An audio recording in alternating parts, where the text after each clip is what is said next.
नमस्कार, आकाशवाणी देहरादून से प्रस्तुत हैं प्रादेशिक समाचार। मुख्य समाचार।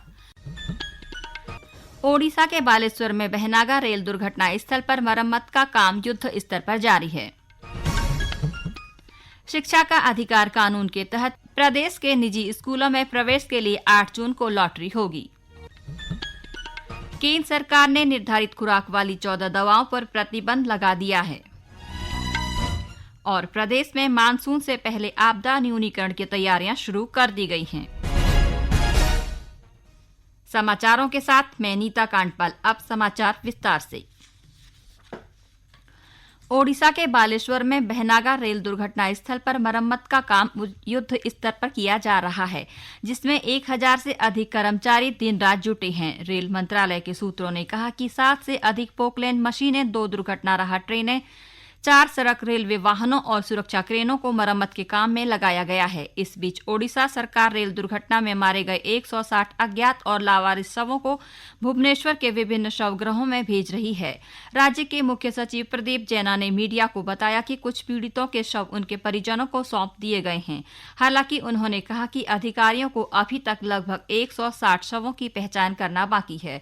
ओडिशा स्वास्थ्य विभाग से प्राप्त जानकारी के अनुसार रेल दुर्घटना में 288 यात्रियों की मौत हुई है और कुल 1175 यात्रियों को ओडिशा के विभिन्न अस्पतालों में भर्ती कराया गया है, जिनमें से 793 घायलों को अस्पताल से छुट्टी दे दी गई है। राष्ट्रीय शैक्षिक अनुसंधान और प्रशिक्षण परिषद NCERT ने विकासवाद के सिद्धांत और आवर्त सारणी को पाठ्यक्रम से हटाने वाली खबरों को गलत और भ्रामक बताया है। NCERT ने कई ट्वीट में कहा कि आवर्त सारणी को विद्यालयी पाठ्यक्रम से नहीं हटाया गया है। 11वीं कक्षा की किताब में इसे तीसरी इकाई में विस्तार से दिया गया है। 12वीं कक्षा में विकासवाद के सिद्धांत को अध्याय 6 में विस्तार से समझाया गया है, जिसमें विकास और चार्ल्स डार्विन के सिद्धांत के बारे में भी दिया गया है। शिक्षा का अधिकार कानून के तहत निजी स्कूलों में प्रवेश के लिए 8 जून को लॉटरी होगी। इस संबंध में शिक्षा विभाग ने प्रदेश के निजी विद्यालयों में आरक्षित 25% सीटों पर प्रवेश का टाइम टेबल जारी कर दिया है। समग्र शिक्षा परियोजना अधिकारी डॉक्टर मुकुल कुमार सती ने बताया कि प्रवेश प्रक्रिया में शामिल होने के लिए 12 से 24 जून के बीच आवेदन करना होगा। मुख्यमंत्री पुष्कर सिंह धामी ने कहा कि चंपावत विधानसभा क्षेत्र में दुग्ध उत्पादन, मधु उत्पादन, कृषि, बागवानी, सुगंधित पौधों का रोपण, फूलों की खेती, स्थानीय मसालों की खेती, मार्केटिंग और होम स्टे निर्माण को आजीविका से जोड़ा जाएगा। चंपावत जिले के विधायक के तौर पर 1 साल का कार्यकाल पूरा होने पर मुख्यमंत्री ने यह बात कही। उन्होंने कहा कि telemedicine, tele education, tele communication पर तकनीकी सहायता और प्रशिक्षण कार्यक्रमों के लिए विशिष्ट कार्य योजना तैयार की जा रही है। चंपावत को शिक्षा के क्षेत्र में अग्रणी जिला बनाने के लिए सोबन सिंह जीना विश्वविद्यालय अल्मोड़ा का चंपावत कैंपस भी बनाया जा रहा है। जिले के सभी विद्यालय भवनों का जीर्णोद्धार, सौंदर्यीकरण सहित उनमें आवश्यक सुविधाएं उपलब्ध कराई जा रही हैं। मुख्यमंत्री ने कहा कि चंपावत जिला नदियों, वनों, धार्मिक व प्राकृतिक स्थलों से आच्छादित है। सरकार यहां की विशिष्ट संभावनाओं को सजाने और संवारने का कार्य कर रही है। विश्व पर्यावरण दिवस पर कुमाऊं विश्वविद्यालय कार्यक्रम की श्रृंखला आयोजित कर रहा है। इसी कड़ी में विश्वविद्यालय के वनस्पति विज्ञान ने विभाग पोस्टर और स्लोगन प्रतियोगिताएं आयोजित की।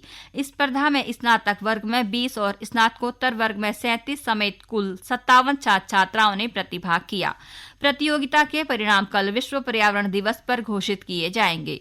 वहीं गुरुकुल कांगड़ी सम विश्वविद्यालय की 31 यूके बटालियन NCC कैडेट ने जागरूकता रैली निकाली और विश्वविद्यालय परिसर में सफाई अभियान चलाया। हरिद्वार जिले के सौंदर्यीकरण के लिए सभी निर्माण कार्य हरिद्वार की परंपरागत वास्तुशैली में किए जाएंगे। इसको लेकर हरिद्वार के जिलाधिकारी धीराज सिंह गर्ब्याल ने हर की पैड़ी क्षेत्र के सौंदर्यीकरण को लेकर विचार मंथन बैठक की। बैठक में भीमगौड़ा हर की पैड़ी मार्ग पर प्रवेश द्वार के निर्माण की रूपरेखा तैयार करने के साथ ही हर की पैड़ी पुलिस चौकी के सौंदर्यीकरण पर भी मंथन किया गया। बैठक में उपस्थित प्लान डिजाइनर ने हर की पैड़ी क्षेत्र के सौंदर्यीकरण के लिए विविध सुझावों का प्रस्तुतिकरण किया। जिलाधिकारी ने अधिकारियों को निर्देश दिए कि हर की पैड़ी पर जितने भी प्रमुख प्रवेश मार्ग हैं, उन सभी पर श्रद्धालुओं के लिए समुचित व्यवस्था की जाए। प्रदेश में चारधाम यात्रा पूरे उत्साह के साथ जारी है। सरकारी आंकड़ों के अनुसार अब तक कुल 20 लाख से ज्यादा यात्री चारधाम यात्रा पर आ चुके हैं।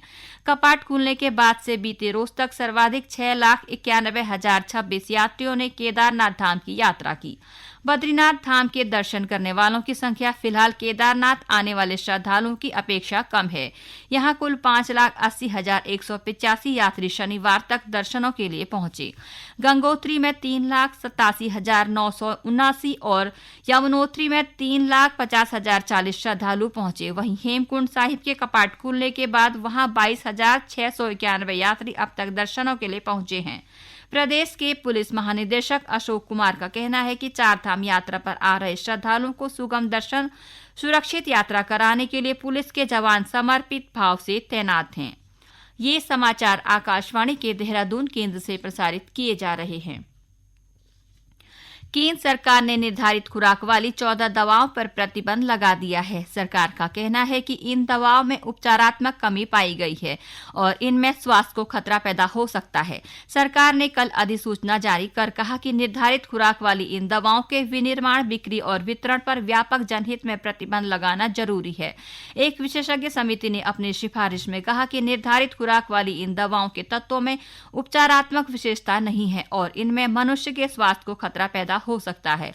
इन दवाओं में 2 या उनसे अधिक तत्वों का मिश्रण होता है। आमतौर पर इन्हें निर्धारित अनुपात में बनाया और वितरित किया जाता है। इन 14 दवाओं में निमोसुलाइड और पैरासीटामोल मिश्रण, एमॉक्सिलिन और बोरोमैक्सिन मिश्रण तथा फॉल्कोडिन और प्रोमेथाजिन मिश्रण वाली दवाएं शामिल हैं। इन दवाओं का इस्तेमाल खांसी, सामान्य संक्रमण, बुखार और शरीर दर्द के उपचार के लिए किया जाता है।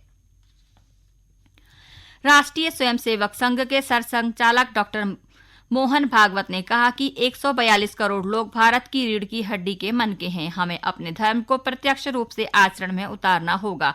यह बात आरएसएस के सरसंघचालक ने परमार्थ निकेतन के अध्यक्ष स्वामी चिदानंद के 72वें जन्म उत्सव के अवसर पर आयोजित कार्यक्रम में कही। उन्होंने कहा कि हमारी संस्कृति श्रेष्ठ संस्कृति है, परंतु भारतीय संस्कृति के उत्थान के लिए प्रयत्न करना होगा। उन्होंने कहा कि जो बातें विज्ञान के लिए उपयोगी हैं वह हमारे वेदों में उपलब्ध हैं। हमारे पास पहले से ही ज्ञान भी है और विज्ञान भी है। प्रदेश में मानसून से पहले आपदा से निपटने की तैयारियां शुरू कर दी गई हैं। टिहरी के जिलाधिकारी डॉक्टर सौरभ गहरवार ने मानसून से पहले आपदा न्यूनीकरण को लेकर अधिकारियों के साथ बैठक की। जिलाधिकारी ने निर्देश दिए कि मानसून सत्र में कोई भी अधिकारी मोबाइल बंद नहीं रखेंगे और बगैर अनुमति के अवकाश स्वीकृत नहीं होंगे। उन्होंने अधिकारियों को ग्राम प्रधानों और जनप्रतिनिधियों के संपर्क नंबरों की सूची तैयार करने को कहा ताकि आपदा के दौरान जरूरत पड़ने पर उनसे संपर्क किया जा सके। जिलाधिकारी ने कहा कि संवेदनशील भूस्खलन व डंपिंग जोन, स्थायी अस्थायी हेलीपैड, जेसीबी लोकेशन ऑपरेटर के फोन नंबर, सड़क अवरुद्ध होने की स्थिति में वैकल्पिक मार्ग को चिन्हित करने के साथ ही राहत शिविरों का भी अधिकारी चयन कर लें। जिलाधिकारी ने खाद्यान्न, डीजल, पेट्रोल आदि का भंडारण करने को भी कहा। चमोली जिले के पोखरी ब्लॉक सभागार में 58 स्वतंत्रता संग्राम सेनानियों में से प्रथम चरण के 32 स्वतंत्रता संग्राम सेनानियों के छाया चित्रों का अनावरण किया गया। इस मौके पर जिला पंचायत अध्यक्ष लक्ष्मी प्रसाद डिमरी ने स्वतंत्रता संग्राम सेनानियों के आश्रितों को सम्मानित किया। जिला पंचायत अध्यक्ष ने कहा कि स्वतंत्रता संग्राम सेनानियों के त्याग और बलिदान को हमेशा याद रखने के लिए जरूरी है कि उनकी स्मृति में कार्यक्रम समय समय पर आयोजित किए जाएं। छत्तीसगढ़ से उत्तराखंड पहुंचे गांधीवादी कार्यकर्ता हिमांशु कुमार ने कहा कि उत्तराखंड के प्राकृतिक संसाधन इस प्रदेश की पूंजी हैं। जाति मुक्त भारत की संकल्पना को लेकर अपनी यात्रा पर निकले हिमांशु कुमार के पौड़ी पहुंचने पर एक गोष्ठी का आयोजन किया गया। श्री कुमार 18 वर्ष तक छत्तीसगढ़ के दंतेवाड़ा जिले में वनवासी चेतना आश्रम का संचालन कर सामाजिक संचेतना का कार्य करते रहे। गोष्ठी में विचार व्यक्त करते हुए उन्होंने कहा कि उत्तराखंड में संसाधनों को बचाने और यहाँ के लोगों के लिए उन संसाधनों का सकारात्मक उपयोग करना जरूरी है। अंत में मुख्य समाचार एक बार फिर।